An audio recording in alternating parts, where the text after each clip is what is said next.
The dialectic of Saturn is demonstrated in a number of other political and social settings. Internally, how should equality be understood by the regime born out of the October Revolution and that was called upon to realize it?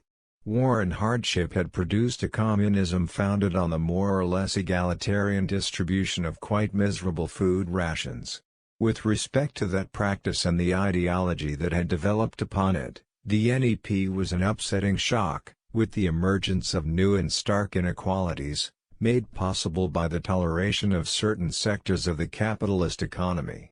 The sense of betrayal is a widespread phenomenon, and it heavily affects the Bolshevik Party. In 1921 and 1922, literally tens of thousands of Bolshevik workers ripped up their membership cards, so disgusted by the NEP they had renamed it the New Extortion of the Proletariat.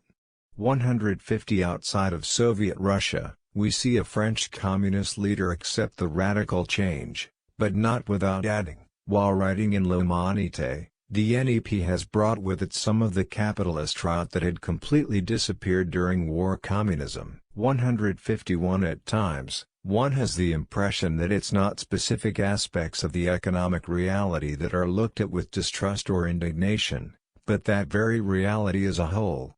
It's necessary not to lose sight of the millenarian expectations that characterize revolution for the lower strata of the people, and which persist after a crisis of long duration.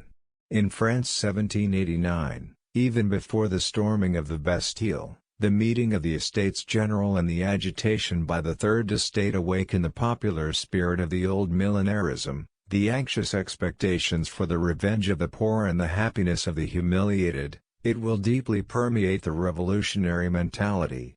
In Russia, driven by Tsarist oppression and especially by the horrors of the First World War, millenarism had already demonstrated its strength during the February Revolution. Welcoming it as the Easter resurrection, Christian circles and important sections of Russian society had expected a complete transformation. With the emergence of an intimately unified community and with the disappearance of the division between rich and poor, even theft, lies, gambling, blasphemy, and drunkenness. 152 Disillusion with the Menshevik program and by the continuation of the war and its carnage, these millenarian expectations had ultimately brought no small number of supporters to the Bolshevik cause.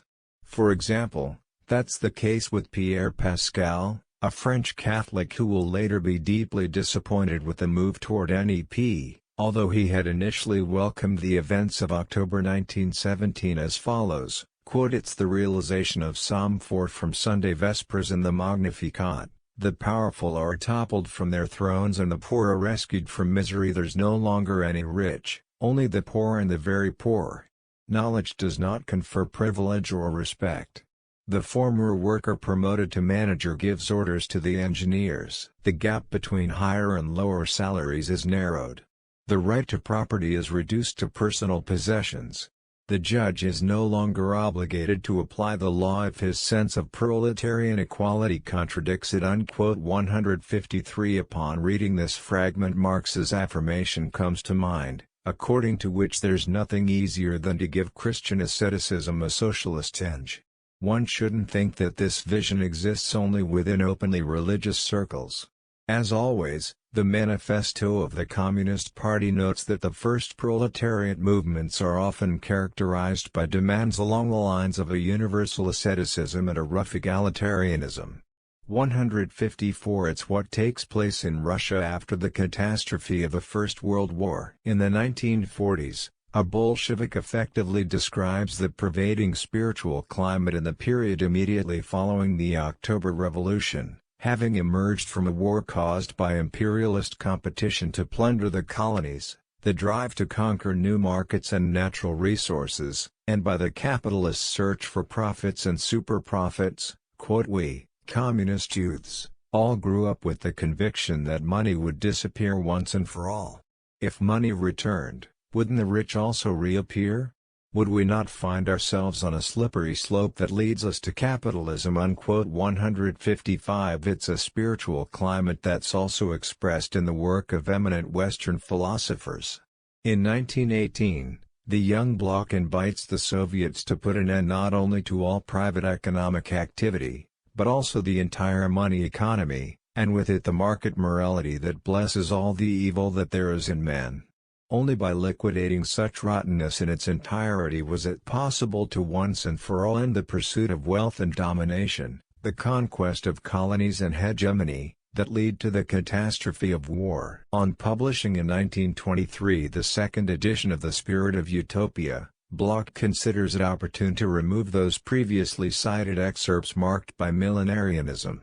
However, the state of mind and the vision that had inspired them didn't disappear, not in the Soviet Union or outside it. 156 While on the one hand they attenuated, this moral crisis is nonetheless reignited by the healing of the wounds opened by the First World War and the two civil wars, as well as by the economic recovery.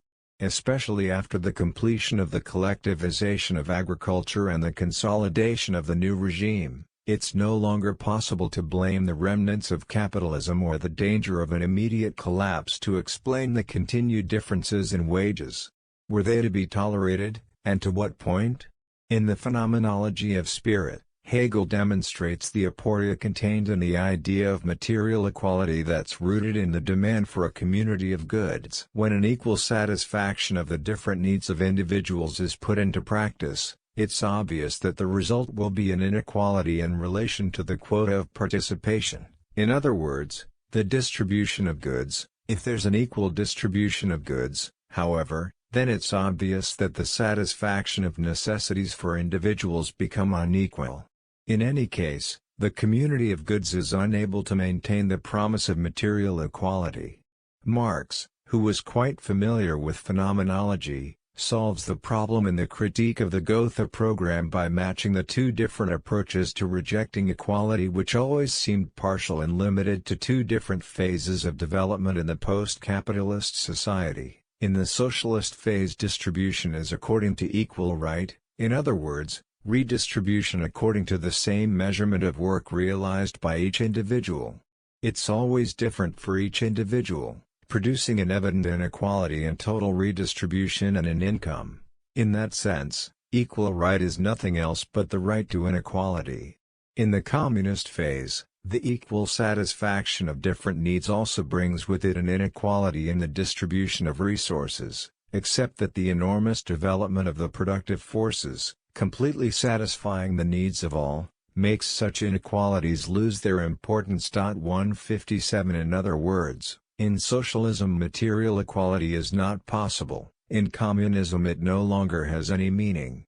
With the permanence of inequality in the distribution of resources, the transition from unequal satisfaction to equal satisfaction presupposes, aside from the overthrow of capitalism, the prodigious development of the productive forces, and this can be achieved solely through the affirmation, during the socialist stage, of the principle of redistribution to every individual based on the different work carried out by them. It's here that Marx's insistence arises on the fact that, once having seized power, the proletariat is called upon to commit themselves to the development of the productive forces, in addition to committing themselves to the transformation of social relations. 158 On the other hand, however, in praising the Paris working class for confronting the French bourgeoisie, which enjoys its luxuries while it carries out a bloody repression, Marx highlights a measure approved by the communism model: public service had to be done at workman's wage.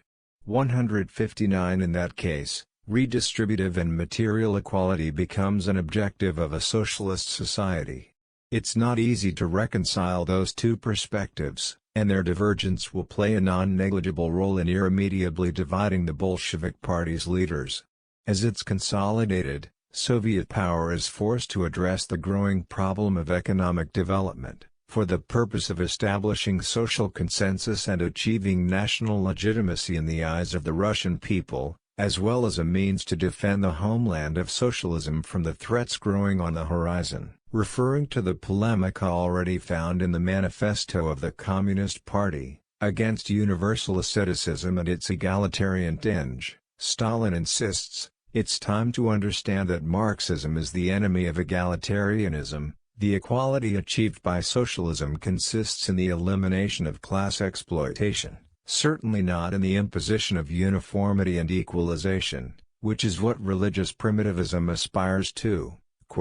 Leveling in the context of necessities and personal life is a reactionary and petty bourgeois absurdity, worthy of any primitive ascetic sect, but not for a socialist society organized in the Marxist spirit, because one can't demand everyone have the same needs and tastes, that everyone live their personal lives according to a single and universal model. In terms of equality, Marxism no longer understands it as leveling in the context of personal necessities and living standards, but as the elimination of classes. 160 Religious primitivism can only be expressed through the aspiration for a communal life, in which individual differences are meant to disappear, with serious damage to the development of the productive forces as well.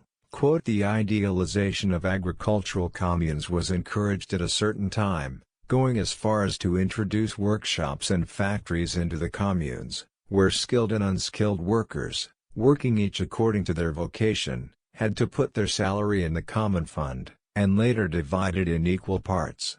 It's well known how much damage was caused for our industry by these puerile exercises in leveling due to left bunglers. 161 Stalin's long-term objective is quite ambitious, both at the social and national level, to make our Soviet society the society with the greatest standard of living, to complete the transformation of our country into the most advanced country. But to achieve this result it's necessary that in our country labor productivity surpass the labor productivity of the most advanced capitalist countries. 162 Which once again requires material incentives in addition to moral incentives, and therefore the need to overcome that egalitarianism, considered by the Soviet leader to be crude and mechanistic.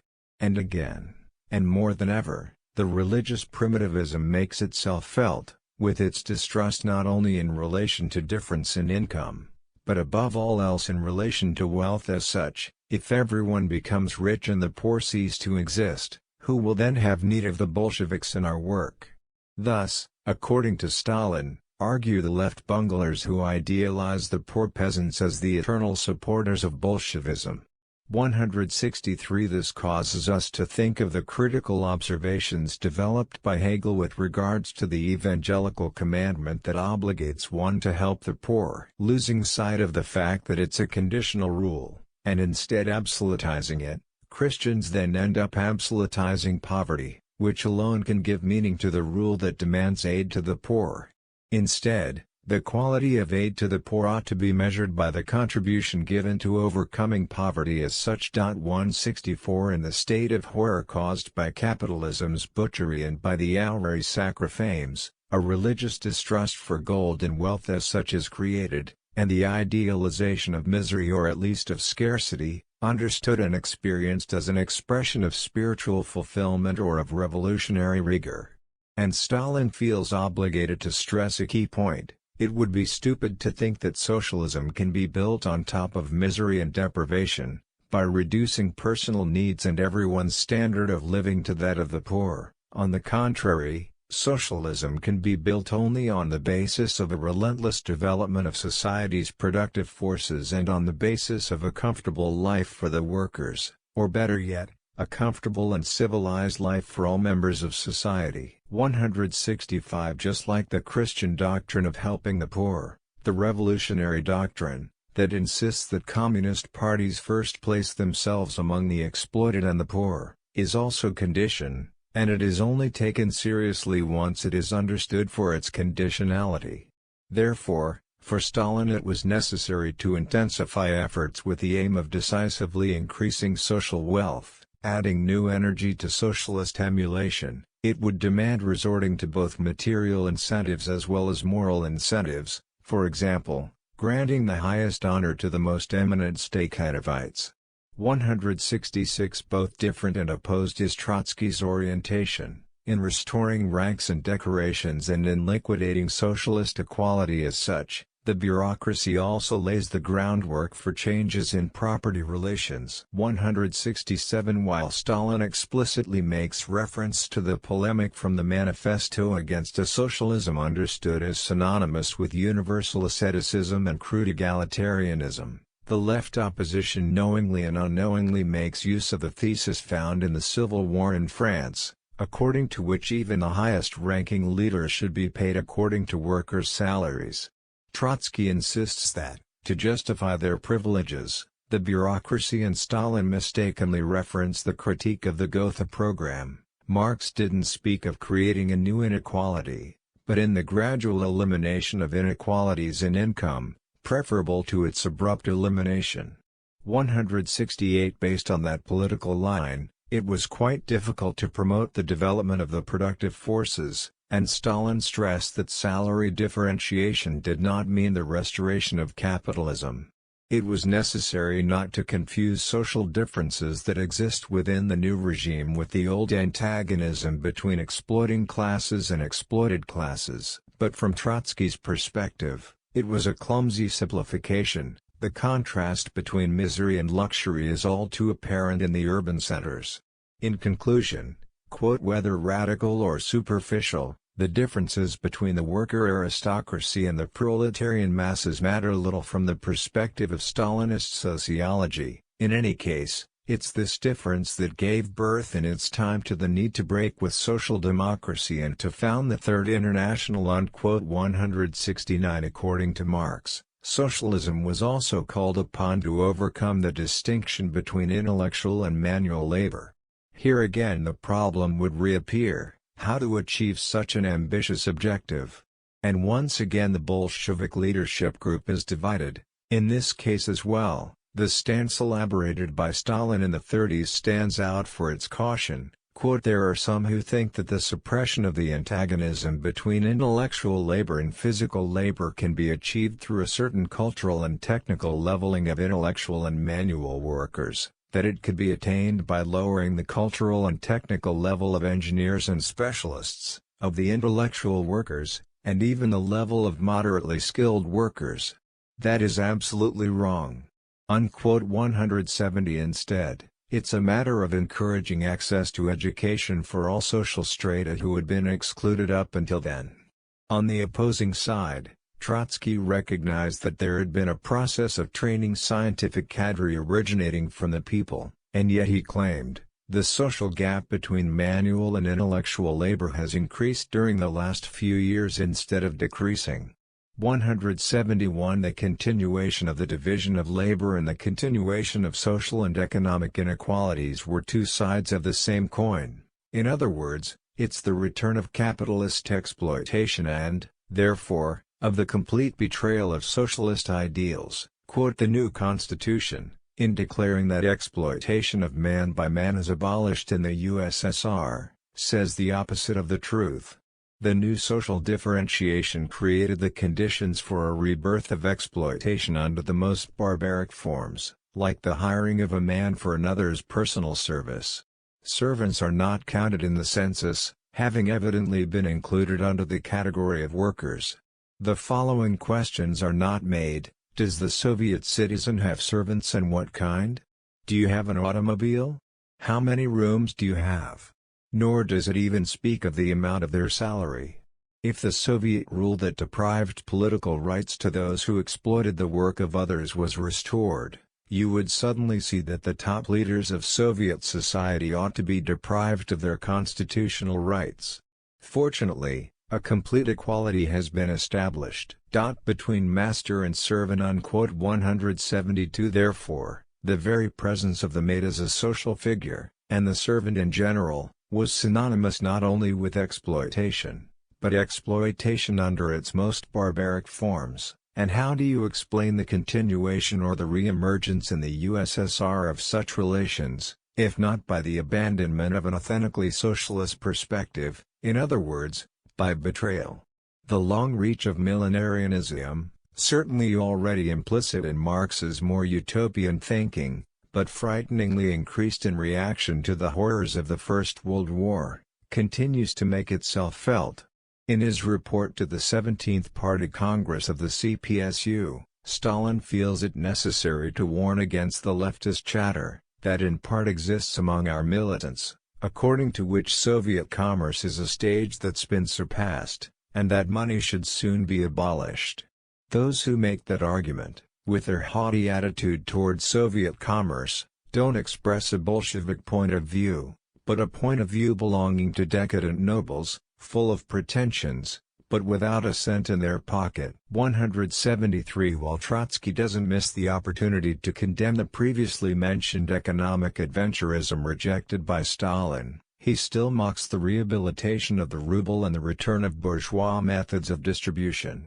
174 In any case, he insists that they are destined to disappear under communism, together with the state, but also money and markets in all their forms. 175